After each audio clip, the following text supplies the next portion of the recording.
El día que mi hija regresó a casa con el vestido de novia destrozado y la cara ensangrentada, algo se rompió dentro de mí. Su suegra y su cuñada le habían dado una paliza brutal, exigiéndole que les entregara el departamento de $1,500,000 que le habíamos dado como dote. Con los ojos inyectados en sangre, llamé a mi exmarido. Alejandro, están matando a nuestra hija a golpes. ¿Y lo que vino después? Lo que hizo este exmilitar retirado cuando vio a su hija así, eso jamás lo olvidarán. Pero antes de entrar en la historia, apóyame dándole like y suscribiéndote ahora mismo. También quiero saludarlos. Déjame en los comentarios tu nombre, tu ciudad e ideas para próximas historias. Gracias. A las 3 de la madrugada, unos golpes violentos y desesperados retumbaron en la puerta como si alguien estuviera embistiendo contra ella con todo su cuerpo. Yo estaba acostada en el sofá. Apenas había logrado dormitar un par de horas cuando me desperté sobresaltada. El corazón me latía desbocado. ¿Quién podría ser a estas horas y llamando de esa manera tan desesperada? Antes de que pudiera siquiera abrir la boca para preguntar, desde fuera llegó un sollozo ahogado, familiar hasta doler. «Mamá, ábreme, por favor». Era la voz de mi hija Camila. Me levanté de un salto y corrí descalza hacia la puerta. Todo mi cuerpo temblaba mientras miraba por la mirilla. La imagen que vi casi me hace desplomarme allí mismo. Camila estaba de pie en el rellano, con el pelo revuelto y el vestido de novia que ya no era blanco, manchado de vetas de un rojo oscuro. En su rostro había moretones oscuros, la mejilla hinchada como un globo, el labio partido y la sangre aún goteaba por la comisura de su boca. Me temblaban tanto las manos que intenté meter la llave en la cerradura varias veces sin acertar. En cuanto la puerta se abrió, Camila se derrumbó sobre mí. Su cuerpo estaba helado, temblando sin control, como si acabara de salir de una tormenta de hielo. «Mamá, me golpearon». Apenas terminó la frase cuando se desmayó en mis brazos, convirtiéndose en un peso muerto. «Camila, Camila», grité abrazándola con pánico. Al tocarle la espalda noté una gran mancha húmeda.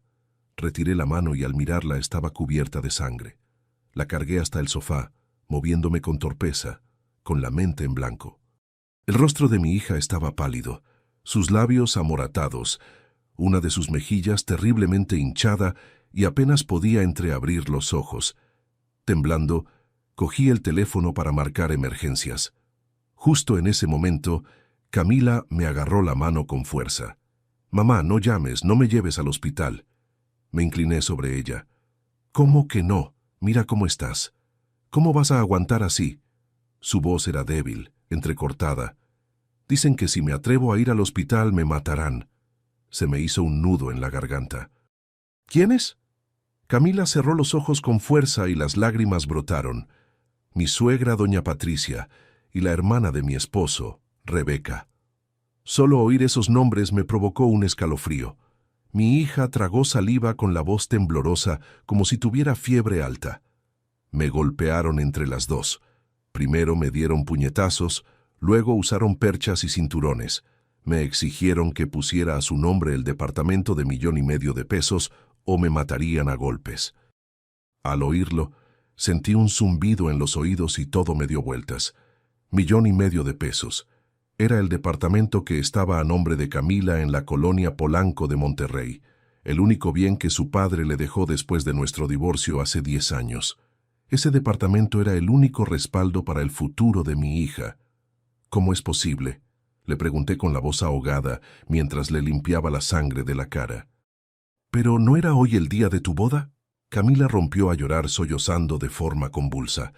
«Mamá, me equivoqué. No te hice caso. Creía que tenías envidia porque me casaba con un hombre rico. No sabía que me estaba metiendo en la boca del lobo». La abracé con fuerza.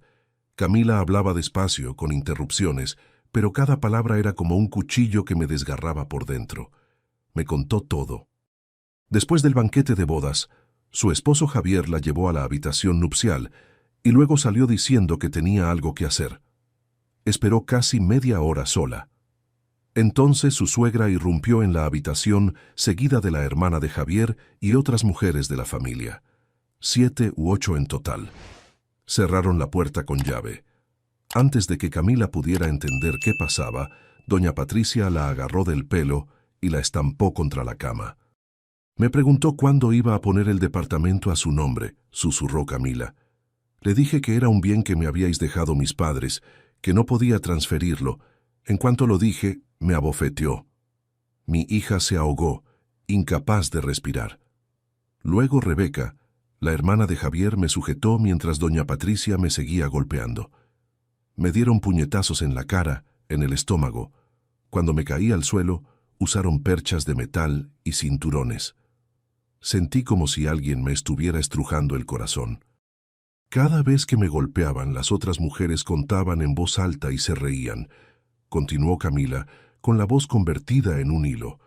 Decían que una nuera no debe ser desobediente, que hay que darle una lección para que aprenda. Apreté los dientes con tanta fuerza que me hice sangre. ¿Y Javier? ¿Dónde estaba tu esposo? Camila guardó silencio un largo rato. Sus lágrimas calientes cayeron sobre mi mano. Estaba fuera, en la puerta. Esa simple frase fue la puñalada más profunda. Le oí decirle a su madre: «Mamá, no le pegues en la cara que deja marcas y se verá feo».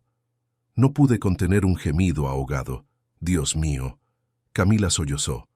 Después de eso ya no me pegaron en la cara. Usaron perchas y cinturones en la espalda, en los brazos, en las piernas. Con cuidado tiré de la manta para cubrir bien a Camila. El vestido de novia estaba rasgado por la espalda, dejando ver su piel amoratada, con las marcas de los golpes tan visibles que no me atreví a mirar mucho tiempo. ¿Y cómo conseguiste escapar? Camila respiraba con dificultad. Una de ellas dijo que traería mala suerte matar a alguien en la noche de bodas y solo entonces pararon. Mi hija esbozó una sonrisa amarga. Doña Patricia me advirtió que tenía 3 días, solo 3 días. Si no transfería el departamento, dejaría que Javier me educara de nuevo. Apreté los puños. Tenía tanto miedo que me puse a escondidas el vestido de novia y salí corriendo. No me atrevía a volver a esa casa. Camila hundió la cabeza en mi pecho llorando a lágrima viva. «Mamá, tengo miedo». La abracé con todas mis fuerzas. En ese momento me vino a la mente mi propia imagen de hace 10 años, también oprimida, también eligiendo aguantar, pero al final, cuanto más aguantaba, más me acorralaban. Acaricié el pelo de mi hija y le dije con voz firme: «Camila, escúchame. Esto no se puede tolerar». Ella se sobresaltó. «Pero si denuncio a la policía, dirán que me caí. Su familia tiene abogados». La miré directamente a los ojos. «Tienes miedo, lo entiendo, pero si te callas, no pararán». Me levanté y cogí una toalla limpia para secarle la cara. «Esta noche te quedas aquí. Nadie volverá a tocarte». Camila me miró con los ojos llenos de confusión. «¿Qué vas a hacer, mamá?» Respiré hondo. En mi mente solo había una persona, el hombre que una vez me hirió, pero también el único capaz de proteger a nuestra hija en este momento. Cogí el teléfono para llamar a su padre. Camila abrió los ojos de par en par. «Mamá, papá lleva 10 años sin contactarnos». Mantuve la calma. «Pero tú eres su hija». Marqué su número. Mi mano temblaba ligeramente, pero mi voz, cuando sonó el tono de llamada, era extrañamente serena. Al otro lado descolgaron. «Diga». Sonó una voz ronca y familiar. Dije despacio, articulando cada palabra con claridad: «Alejandro, están matando a tu hija a golpes». Hubo un silencio de varios segundos al otro lado de la línea. «Envíame la dirección». «Voy para allá». La llamada terminó breve y concisa. Me volví hacia Camila. «Esto no va a quedar así». Mi hija me cogió la mano temblorosa, pero en su mirada había algo diferente, como si se hubiera aferrado a un salvavidas. «Amigos, cada historia que les cuento sale todos los días. Pero YouTube solo se las mostrará si tocan el botón rojo de suscribirse. Toquen suscribirse, activen la campanita y nunca se perderán una historia. Gracias». Volví al sofá y me senté junto a mi hija toda la noche. Fuera, el viento soplaba gélido a través de las rendijas de las ventanas, pero en mi interior una llama latente había empezado a arder. Esta vez no permitiría que mi hija repitiera el camino de sufrimiento que yo una vez recorrí. Mientras esperaba a Alejandro, no pude evitar recordar cómo habíamos llegado hasta aquí. Hace 3 meses, Camila me presentó a su novio. Se llamaba Javier Mendoza, un hombre alto, bien vestido, que conducía un coche de lujo y que entró en casa con una sonrisa radiante. «Hola señora, qué joven está. Parece la hermana mayor de Camila». Camila, a su lado, sonreía tan feliz que sus ojos se curvaban. «¿Lo ves, mamá? Javier me trata de maravilla». En ese momento yo solo sonreí por cortesía, pero por dentro sentía una vaga inquietud. Su mirada era demasiado afilada, su sonrisa demasiado perfecta, como si estuviera actuando un papel ensayado. La segunda vez que Javier vino a casa, trajo a su madre, doña Patricia, una mujer vestida de forma llamativa, con un grueso collar de oro y pesadas pulseras en las muñecas. Nada más entrar, recorrió la casa con la mirada, sin disimular su curiosidad inquisitiva. «Oí que tu exmarido es un empresario exitoso en el sector de construcción, que le dejó un buen patrimonio a tu hija, ¿verdad?» Su pregunta directa me dejó helada. Le respondí con frialdad. «El dinero de mi exmarido no tiene nada que ver con su familia». Ella sonrió, pero su sonrisa no tenía nada de amable. «Mujer, solo pregunto por curiosidad. Si mi hijo se casa con tu hija, tendré que saber en qué ambiente se mueve». Camila intervino rápidamente, cogiéndome de la mano. «Mamá, la señora solo preguntaba, no te enfades». En ese instante miré a mi hija y me pareció una extraña. Ella, que siempre había sido tan sensata, estaba ciega por amor, defendiendo a una desconocida que claramente tenía intenciones ocultas. Después, doña Patricia propuso sin reparos una dote de 300,000 pesos. Me negué de inmediato. «No estoy vendiendo a mi hija, no acepto ese dinero». Pero Camila me suplicó entre lágrimas. «Mamá, la familia de Javier tiene mucho dinero. 300,000 pesos no es tanto para ellos. Por favor, acéptalo».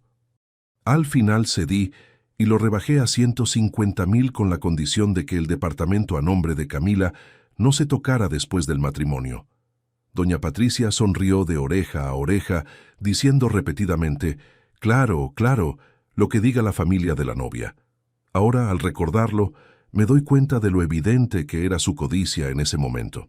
Pero yo no fui lo suficientemente lúcida para verlo. Intenté advertir a Camila varias veces.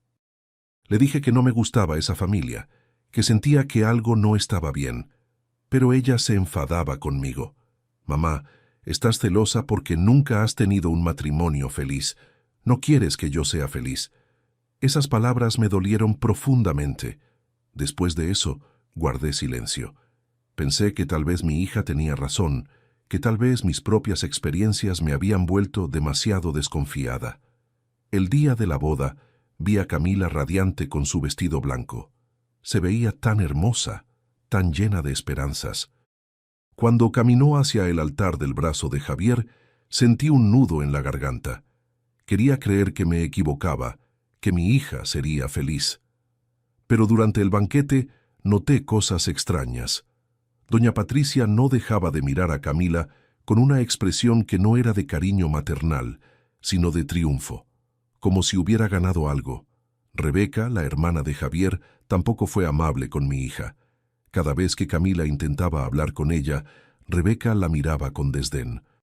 Al final del banquete, cuando Javier se llevó a Camila, doña Patricia se acercó a mí. «Ya verás cómo tu hija aprende a ser una buena nuera en nuestra familia», me dijo con una sonrisa que me heló la sangre. Ahora entendía el significado de esas palabras. 30 minutos después de mi llamada sonó el timbre. Supe que la verdadera tormenta acababa de comenzar. El timbre sonó de nuevo, seco y decidido. Me levanté con el corazón palpitando con fuerza. Por la mirilla había un hombre con una chaqueta oscura, el pelo revuelto y el rostro demacrado por la prisa. Aunque habían pasado 10 años, lo reconocí al instante. Era Alejandro. Abrí la puerta y antes de que pudiera decir nada, él entró rápidamente. Su mirada recorrió la habitación y se detuvo en el sofá donde yacía Camila, envuelta en una manta, con la cara hinchada y amoratada, los labios magullados y una costra de sangre seca en la comisura de la boca. Camila. La voz de Alejandro tembló. Se precipitó hacia ella y se arrodilló a su lado. Su mano se extendió y se detuvo en el aire, como si temiera hacerle más daño al tocarla. «Hija, ¿cómo estás?» Camila abrió los ojos. Al ver a su padre, rompió a llorar. «Papá». Con solo esa palabra, las lágrimas de Alejandro comenzaron a caer. Yo estaba de pie detrás de ellos con un nudo en la garganta. Hace 10 años, cuando nos divorciamos, él también se quedó así, en silencio, impotente ante la presión de su propia familia. Nunca imaginé que volvería a aparecer en una situación como esta. Alejandro se giró hacia mí, con los ojos inyectados en sangre. «¿Qué ha pasado?», respiré hondo, intentando mantener la calma, y le conté todo lo que Camila me había dicho. A medida que escuchaba, su rostro se volvía más pálido. Cuando mencioné cómo doña Patricia y Rebeca habían golpeado a Camila entre las dos, exigiendo el departamento de $1,500,000, apretó los puños con tanta fuerza que se le marcaron las venas. «Desgraciadas». Se levantó de un salto y golpeó la mesa con la mano, haciendo vibrar el cristal. «¿Qué familia? ¿Quiénes son?» «La familia Mendoza. ¿Quieren el departamento a nombre de Camila, el de la colonia Polanco?» Alejandro sacó el teléfono inmediatamente. «Envíame la dirección de ese desgraciado ahora mismo». Dudé. «¿Qué vas a hacer?» Me miró directamente con una frialdad aterradora en los ojos, una frialdad que reconocí de sus días en el ejército. «No voy a montar un escándalo. Voy a hacer las cosas según la ley». Se volvió hacia Camila, suavizando la voz. «Tranquila, hija. Papá está aquí. Nadie volverá a tocarte». Camila le cogió la mano temblando. «Tengo miedo. Dicen que si denuncio a la policía...» Alejandro se inclinó y le apretó la mano. «Escúchame. Con esta gente, cuanto más miedo tienes, más te atacan. Esta vez no dejaré que nadie te haga daño». Salió al balcón y empezó a hacer llamadas sin parar. Oí frases sueltas. «Inspector Ramírez, necesito que investigues a una familia, los Mendoza, del sector inmobiliario en Monterrey. Sí, con el mayor detalle posible». Antes de colgar, ya estaba marcando otro número. «Licenciada Torres, necesito a la mejor abogada de violencia de género y divorcios. ¿Podemos presentar la denuncia mañana por la mañana?» Lo miré recordando inevitablemente hace 10 años. En aquel entonces, ante la presión de su madre y su hermana, él eligió el silencio. Hoy por su hija parecía otra persona. Un hombre que había recuperado la fuerza que tenía cuando era militar. Alejandro volvió a entrar con voz grave. «Esta noche descansad, del resto me encargo yo». Asentí, aunque por dentro seguía inquieta. «¿Y si vienen a buscarla?» Él sonrió con frialdad. «Que vengan». Esa sonrisa me dio un escalofrío, pero también me tranquilizó, porque era la sonrisa de un hombre que sabía exactamente cómo proteger a los suyos. Casi al amanecer, Camila se quedó dormida por el agotamiento. Yo, sentada a su lado, no pude pegar ojo. En mi mente no dejaban de aparecer el rostro furioso de doña Patricia, los golpes, las amenazas. Sabía que esto no terminaría bien. Sobre las 7 de la mañana sonó el teléfono de Alejandro. Salió a una esquina para contestar y su expresión se fue ensombreciendo. «Ajá, entiendo. Envíame toda la documentación». Al colgar me miró. «Esa familia está ahogada en deudas. Su inmobiliaria tiene préstamos vencidos con el banco.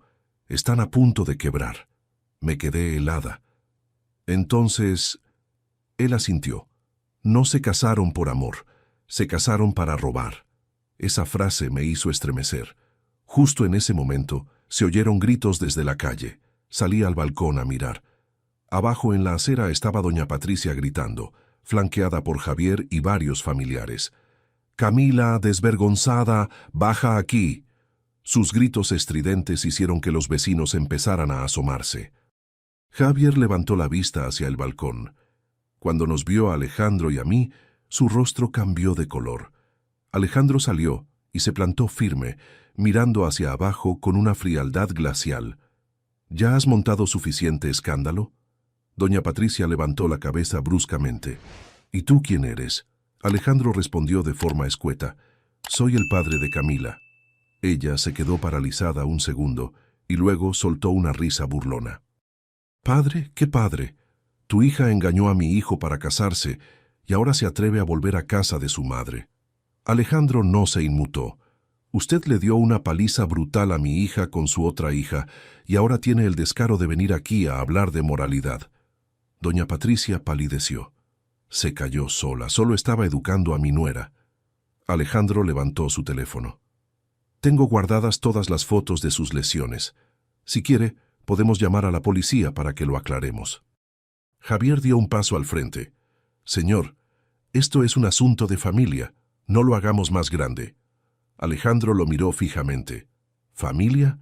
Cuando tu madre y tu hermana golpeaban a tu mujer y tú te quedabas fuera de la puerta sin hacer nada, ¿qué clase de familia es esa? Javier se quedó sin palabras. Doña Patricia empezó a chillar de nuevo. Si no hay departamento de 1,5 millones, no tendrán paz. Alejandro sonrió con frialdad. Atrévase a tocar a mi hija una vez más. En ese preciso instante, las sirenas de un coche de policía sonaron al final de la calle.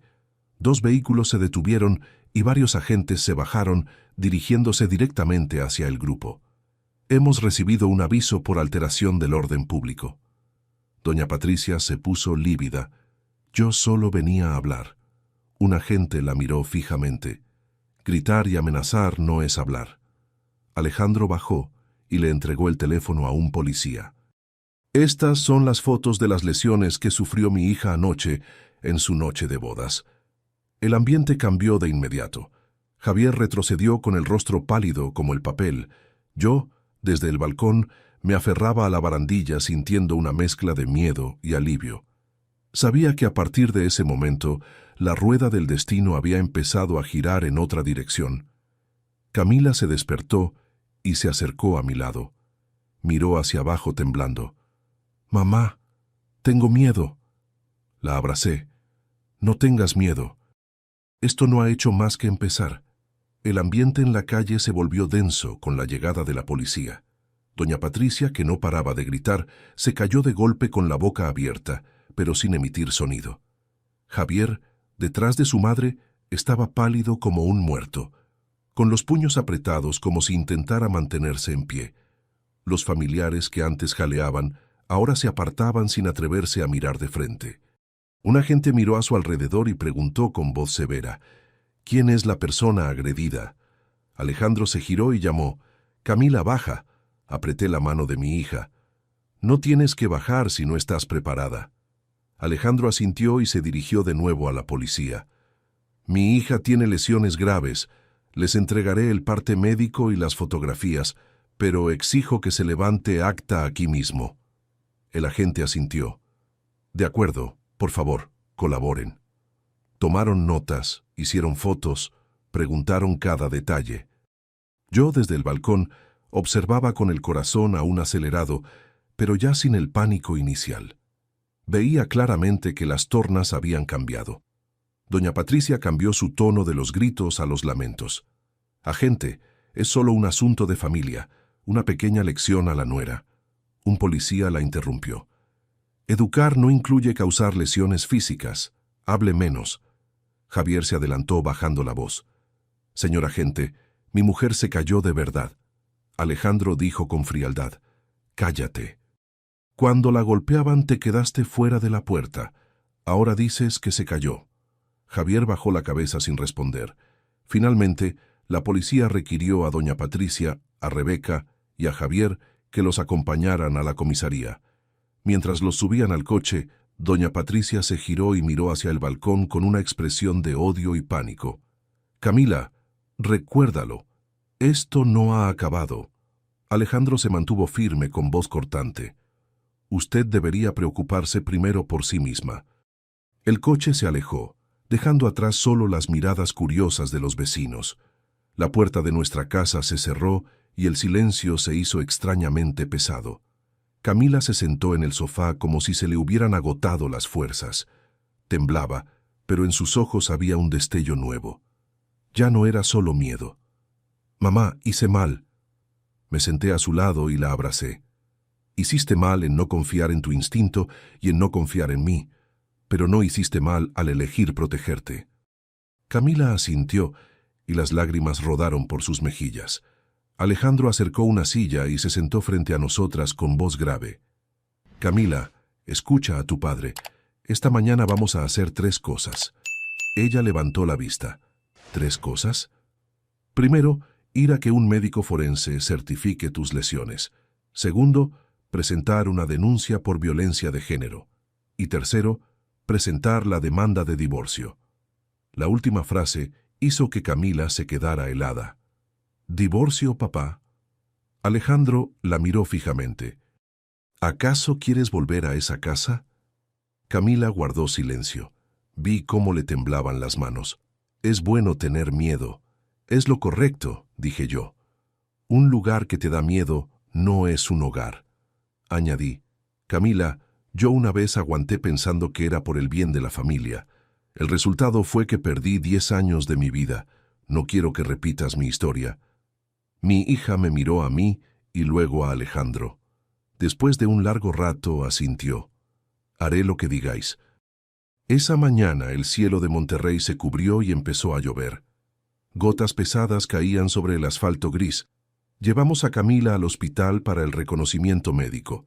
Cuando el doctor le levantó la blusa, las marcas moradas y los hematomas eran tan extensos que tanto Alejandro como yo tuvimos que apartar la vista. El médico negó con la cabeza. Ha recibido múltiples golpes con mucha fuerza. Hay signos evidentes de maltrato grave. Alejandro firmó el informe con la mano ligeramente temblorosa. Después fuimos a la comisaría. Camila relató todo lo sucedido. Cada detalle, cada golpe, cada amenaza. Cada vez que se detenía, yo le apretaba la mano con fuerza. Cuando firmó la denuncia, se quedó mirando el papel un buen rato. Mamá, a partir de este momento ya no soy la mujer de Javier, ¿verdad? Le acaricié el pelo. Sigues siendo tú misma, solo que has escapado de una trampa. Al mediodía, fuimos al juzgado a presentar la demanda de divorcio unilateral. Javier no estaba, pero su abogado había enviado una solicitud de conciliación. Alejandro la leyó y sonrió con frialdad. ¿Conciliación después de darle una paliza brutal a su mujer? ¿Se creen que la ley es una broma?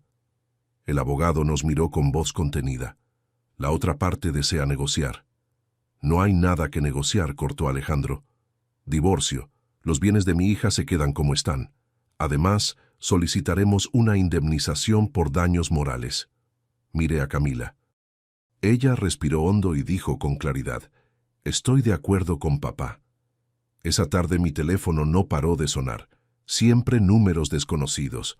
Al descolgar, la voz ronca y amenazante de doña Patricia resonó. «Te has lucido, ¿eh? Te has atrevido a llamar a la policía», respondí con calma. «Debería hablar a través de su abogado. No creas que por tener a tu exmarido detrás vas a ganar algo». Colgué. Me temblaba la mano, pero sentía un extraño alivio.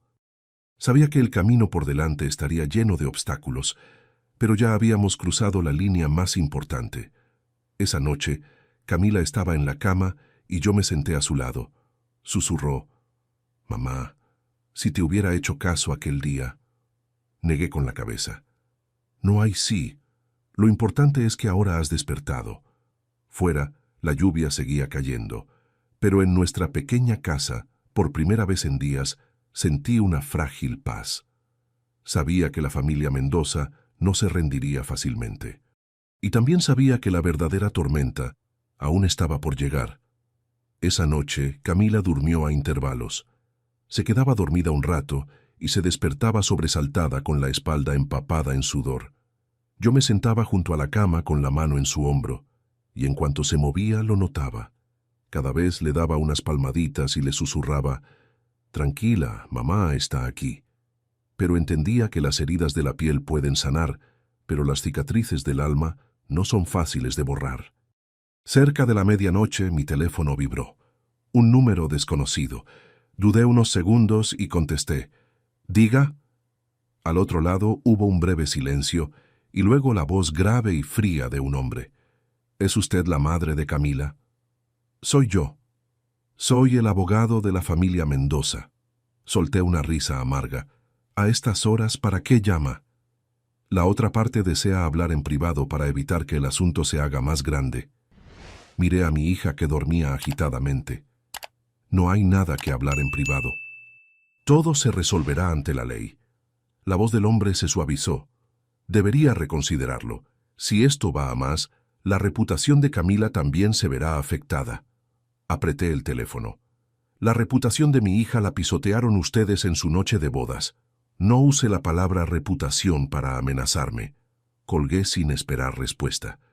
Menos de 5 minutos después, el teléfono volvió a sonar. Esta vez era el número de Javier. Dudé, pero acabé contestando. Señora. Su voz era ronca. ¿Podría dejarme hablar con Camila? Solo quiero pedirle perdón. Respiré hondo. No tienes derecho. Sé que me equivoqué, pero mi madre... Lo interrumpí. Te equivocaste no por tu madre, sino porque te quedaste mirando mientras otros golpeaban a tu mujer. Al otro lado se hizo el silencio. Camila no va a hablar contigo. A partir de ahora, todo a través de los abogados. Colgué y apagué el teléfono. En ese instante noté que me temblaba la mano. No de miedo, sino de rabia. A la mañana siguiente, Alejandro volvió temprano con un grueso fajo de papeles en la mano. Lo dejó sobre la mesa con gesto serio. El abogado de la otra parte ha empezado a difundir rumores. ¿Qué rumores? Que Camila se fue de casa por voluntad propia, que solo fue una pequeña discusión de pareja por dinero, que su familia nunca la maltrató. Solté una risa amarga. No tienen vergüenza. Alejandro asintió. Y eso no es todo. Insinúan que Camila se casó por dinero y que al no conseguir lo que quería, se ha inventado todo esto. Camila, que estaba en la puerta de su habitación, lo oyó todo. Su rostro palideció. Papá, ¿dicen eso de mí? Alejandro miró a su hija suavizando la mirada. No te preocupes por eso. Quien no ha hecho nada no tiene nada que temer. Pero yo sabía que esas palabras no eran suficientes. La opinión pública es un arma de doble filo. Puede salvar o destruir a una persona. Si quieren saber cómo termina esta historia y conocer muchas más, denle al botón rojo de suscribirse. Es gratis y me ayuda muchísimo. Gracias. Al mediodía, los vecinos empezaron a cuchichear. Al volver del mercado, oí a unas mujeres en la esquina comentando. Dicen que esa chica recién casada y ya ha dejado a su marido. A saber quién tiene razón, pero qué lío más feo. Pasé por su lado sin decir nada, pero con el corazón encogido. Camila ya había sufrido bastante. No quería que las lenguas de la gente la hirieran más. Esa tarde Alejandro propuso, creo que debemos tomar la iniciativa. ¿Cómo? Haciendo pública la verdad. Lo miré. ¿De verdad quieres magnificarlo? Asintió. Si no lo hacemos, tergiversarán la historia. Camila siempre será la culpable a ojos de la gente. Camila guardó silencio un largo rato. Finalmente, habló con voz baja pero firme. No quiero seguir escondiéndome. No he hecho nada malo. Al oírla sentí un nudo en la garganta. Alejandro llamó inmediatamente a la abogada para preparar toda la documentación. El parte de lesiones, las fotos de las heridas, las declaraciones, los mensajes de amenaza. Esa noche, cuando todo estuvo listo, Alejandro publicó un comunicado en las redes sociales. Sin dramatismo, sin sensacionalismo, solo la cruda verdad. Mi hija fue víctima de una brutal agresión en su noche de bodas por parte de su suegra y su cuñada. La golpearon exigiendo que se diera un bien que le pertenece. Hemos recurrido a la justicia para protegerla. En cuanto se publicó, mi teléfono empezó a vibrar sin parar. Mensajes, llamadas, tanto de apoyo como de curiosidad. En solo una hora, la publicación se había compartido cientos de veces. Empezaron a llover los comentarios. ¿Cómo se puede ser tan cruel? Golpear a tu nuera en la noche de bodas es intolerable. Mucho ánimo, chica. Sé fuerte. Leía, y se me caían las lágrimas. No de dolor, sino porque por primera vez sentía que mi hija no estaba sola. Pero esa misma noche, una cuenta anónima me envió un mensaje. No creas que por publicar esas cosas se ha acabado todo. Me quedé helada. Alejandro vio el mensaje y su rostro se ensombreció. Han empezado a amenazar. Tengo miedo. Puso una mano en mi hombro. No tengas miedo. A partir de ahora no retrocederemos. Camila, que estaba detrás, lo había oído todo. Se acercó y nos cogió de la mano a ambos. No quiero seguir escondida en la oscuridad. Si quieren guerra, la tendrán. Al ver la mirada de mi hija en ese momento, me di cuenta de que ya no era la joven frágil que había vuelto a casa con el vestido de novia ensangrentado. Poco a poco estaba aprendiendo a mantenerse erguida. Cayó la noche. Me senté sola en el balcón. La ciudad seguía iluminada, el tráfico ruidoso, como si ninguna tragedia hubiera ocurrido. Entendía que la tormenta que se avecinaba sería aún mayor, pero esta vez no estaba sola, y mi hija tampoco. Sabía que mañana la familia Mendoza no se quedaría de brazos cruzados y que el verdadero enfrentamiento acababa de empezar. Pero lo que ellos no sabían era que Alejandro no era solo un exmilitar cualquiera. Era un hombre que durante 20 años había entrenado tropas de élite, que había servido en misiones de alto riesgo, que sabía exactamente cómo enfrentar amenazas. Y cuando un hombre así decide proteger a su hija, no hay fuerza en el mundo que pueda detenerlo. A la mañana siguiente me desperté cuando aún clareaba. Apenas había dormido. El teléfono sobre la mesa no paraba de vibrar por las notificaciones, pero no me atreví a mirarlo de inmediato. Temía las palabras crueles, los juicios sin piedad. Sin embargo, cuando lo abrí, lo primero que vi fueron mensajes de apoyo. Señora, he leído su historia y se me encoge el corazón. Sean fuertes. No dejen que les intimiden. Solté un suspiro, pero antes de poder calmarme, sonó el teléfono de Alejandro. Contestó y su rostro se puso serio. Sí, lo sé. Déjame que me encargue. Al colgar se giró hacia mí. La publicación de anoche se está extendiendo muy rápido. ¿Cuánto de rápido? No me atreví a preguntar. La otra parte ya ha reaccionado. ¿Qué han hecho? Han publicado una respuesta diciendo que Camila se fue de casa en mitad de la noche por una discusión sobre dinero y que se inventó lo de los golpes para extorsionarles. Apreté los puños. ¡Qué descaro! Camila salió de su habitación. Lo había oído todo. Estaba pálida, pero su voz era extrañamente tranquila. Papá, mamá, no quiero seguir escondiéndome. Si dicen eso de mí, quiero responder. Me volví hacia ella. ¿Estás segura? La opinión pública es muy dura. Camila asintió. Si me callo, dirán que quien calla otorga. No he hecho nada malo. Alejandro miró a su hija durante un largo rato y luego asintió. De acuerdo, pero lo haremos con la verdad y con pruebas. Menos de una hora después, las redes sociales ardían. La publicación de la familia Mendoza se compartía con comentarios de todo tipo. Había gente que defendía a Camila, pero otros lanzaban frases frías. Los trapos sucios se lavan en casa. ¿Para qué llevarlo a Internet? A saber, igual todo es por dinero. Leía y me temblaban las manos. Quería responder, gritar todo lo que mi hija había sufrido, pero Alejandro me detuvo. No te precipites. Una reacción emocional solo les dará más munición. Al mediodía llamó la abogada. La familia de la otra parte estaba bajo presión. Su empresa empezaba a ser investigada. ¿Investigada? Se dedican al sector inmobiliario, pero sus finanzas no están limpias. Esta historia ha atraído demasiada atención.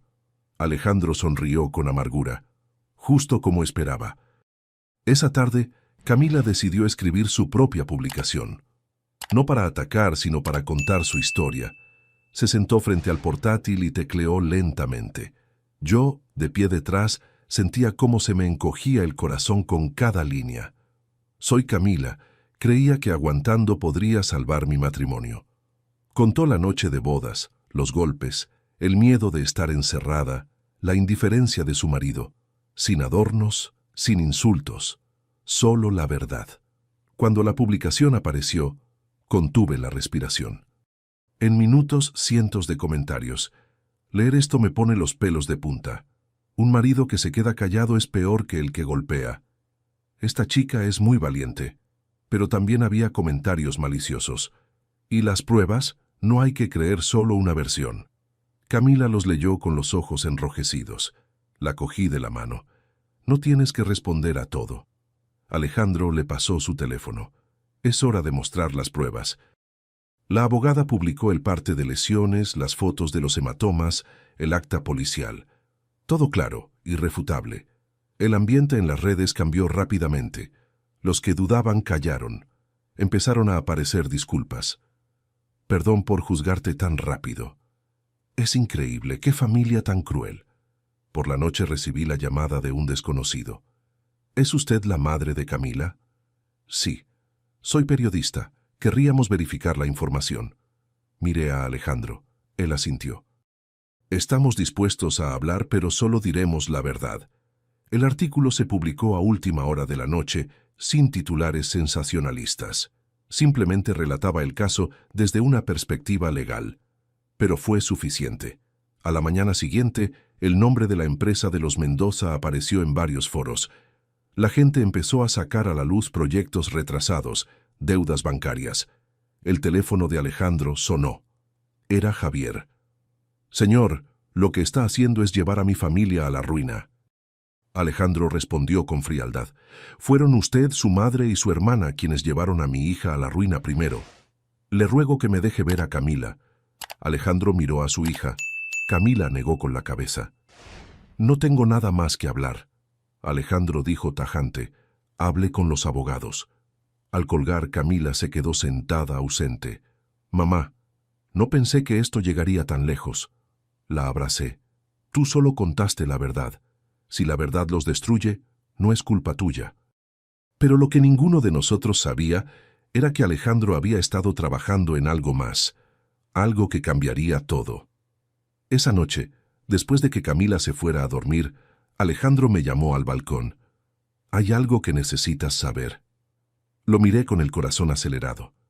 He estado investigando a la familia Mendoza durante días y encontré algo. ¿Qué? Alejandro sacó su teléfono y me mostró una serie de documentos. Doña Patricia y su hija Rebeca tienen antecedentes. Hace 5 años golpearon a otra nuera de la misma manera. La chica presentó denuncia, pero la retiraron porque la amenazaron. Me quedé helada. ¿Otra víctima? Sí, y conseguí que aceptara testificar. ¿De verdad? Alejandro asintió. Se llama Verónica. Estuvo casada con el hermano mayor de Javier durante 2 años. Doña Patricia y Rebeca también la golpearon exigiendo dinero. La dejaron con fracturas en las costillas.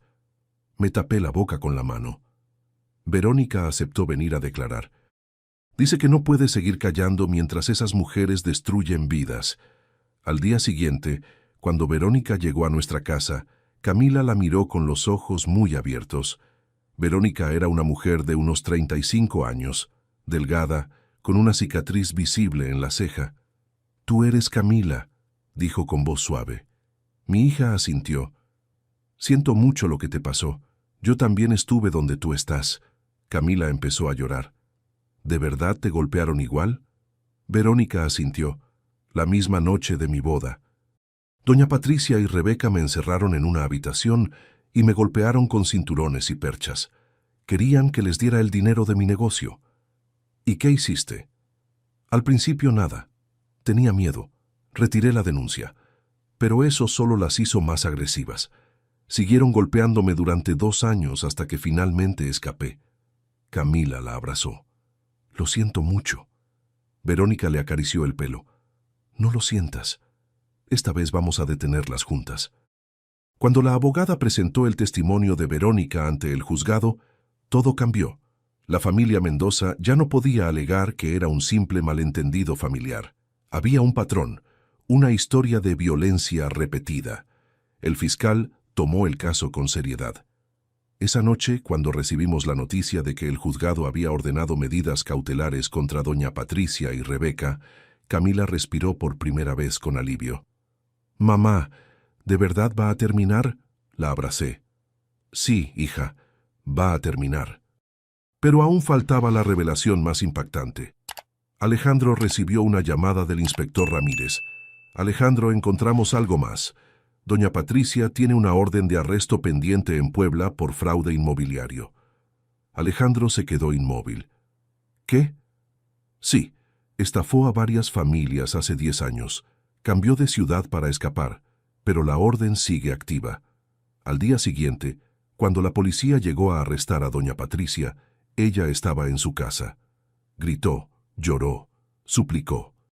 Pero no hubo piedad. Cuando las esposas se cerraron alrededor de sus muñecas, Camila estaba de pie en la ventana mirando. No sonrió, no celebró, solo susurró, se acabó. Y yo supe que mi hija finalmente era libre. 3 meses después, el divorcio de Camila se finalizó. El juez dictaminó que todos sus bienes permanecerían intactos y que la familia Mendoza debía pagar una indemnización de 200,000 pesos por daños y perjuicios. Doña Patricia fue condenada a 3 años de prisión por el fraude en Puebla y por la agresión a Camila. Rebeca recibió 2 años de libertad condicional. Javier no fue a la cárcel, pero perdió todo. Su empresa quebró. Su reputación quedó destruida. Un día me llamó. Señora, solo quiero que sepa que lo siento. De verdad lo siento. No respondí. Solo colgué. Camila empezó a reconstruir su vida poco a poco. Se inscribió en un curso de diseño gráfico. Encontró un pequeño apartamento cerca de nosotras. Empezó a sonreír de nuevo. Un día me dijo, «Mamá, conocí a alguien». La miré sorprendida. «¿De verdad?» «Sí, es un compañero de clase.